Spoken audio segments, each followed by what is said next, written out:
Hi, my name is Joe Chickalise. I live in South Florida, and I'm sending this video to you, to the MacArthur family, to express my condolences for the loss of John, and to share with you briefly my story on the influence and the impact that John has had on my growth as a Christian. And on this earth, he doesn't know it, but when I get to heaven, the first thing I'm going to do is I'm going to run up to him and just share with him and thank God for his devotion to teaching the Bible. Just briefly about my story is I'm 63 years old now, and I have been a believer since I was 5 years old, when my mother would take me to church. And the first exposure I had to Jesus was that when I was little, 6 years old or whatever it was, I was the lead shepherd in all of the Christmas stories. So the presentation of the gospel, the good news, was always told directly to me, and I was the one who would tell all the other shepherds and everybody else who was in the play, let's go tell everybody else. And that was me as a young Christian. Excuse me. And of course, through the years, we all going through the ups and downs of being a follower of Jesus Christ, and we all have the problems. We all go through the heartaches and the doubts and the ascensions, and that's just part and parcel for how we are, and we all know that. Fast forward to my early 20s, mid 20s. I was still living in New Jersey at the time, and while I was still going to Methodist churches and Protestant churches, I fell into the trap of discovering Kenneth Copeland and his ilk. And you know as well as I do how much John has talked against that type of preaching and those groups of people, those sects, if you will. And I fell into their trap, and I followed them for a couple of years. And then in 1989, I moved down to South Florida, and I still followed him. And I was also going to a Methodist church at the time, and I also wanted to lead in Bible study. But God was holding me back because I was still in the mindset of that Copeland Ministries, their teaching and what they professed. But then what happened was I bumped into John on listening to Moody Bible Radio down here in South Florida, and I caught his sermon. And along with Chuck Swindoll was another preacher at the time who taught the same way John did. And I just loved them both. But John caught my attention, and it was a sermon. I don't remember what the sermon was about, but it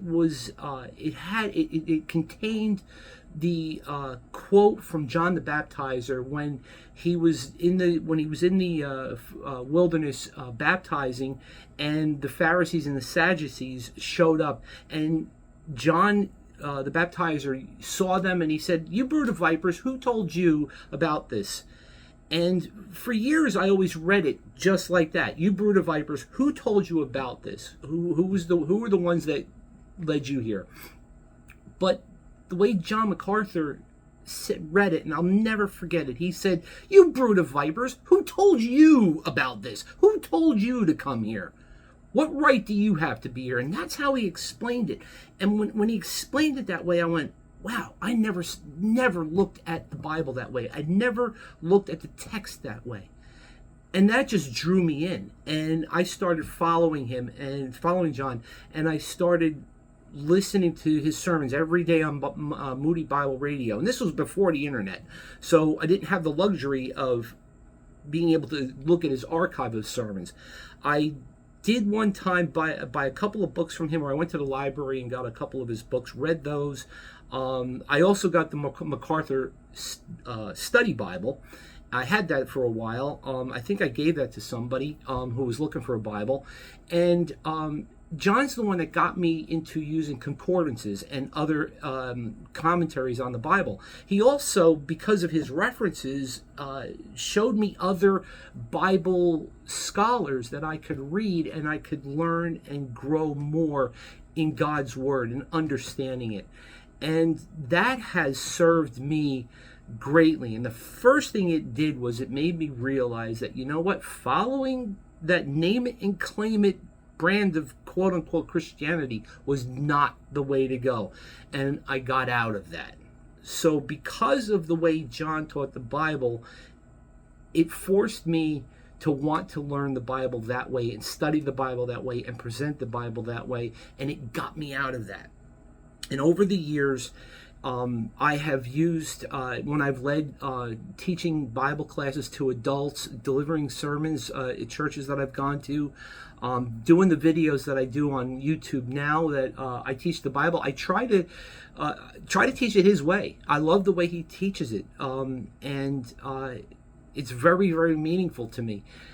That's the impact that he has given me. I thank God that he made himself available to be the teacher that he was and to present God's word the way he did. It is just a wonderful, wonderful legacy that John has. And I'm just grateful that we have the internet now, because now that we have the internet, I can look him up anytime. I can enjoy him. It's as if he never left. So again, MacArthur family, my deepest condolences.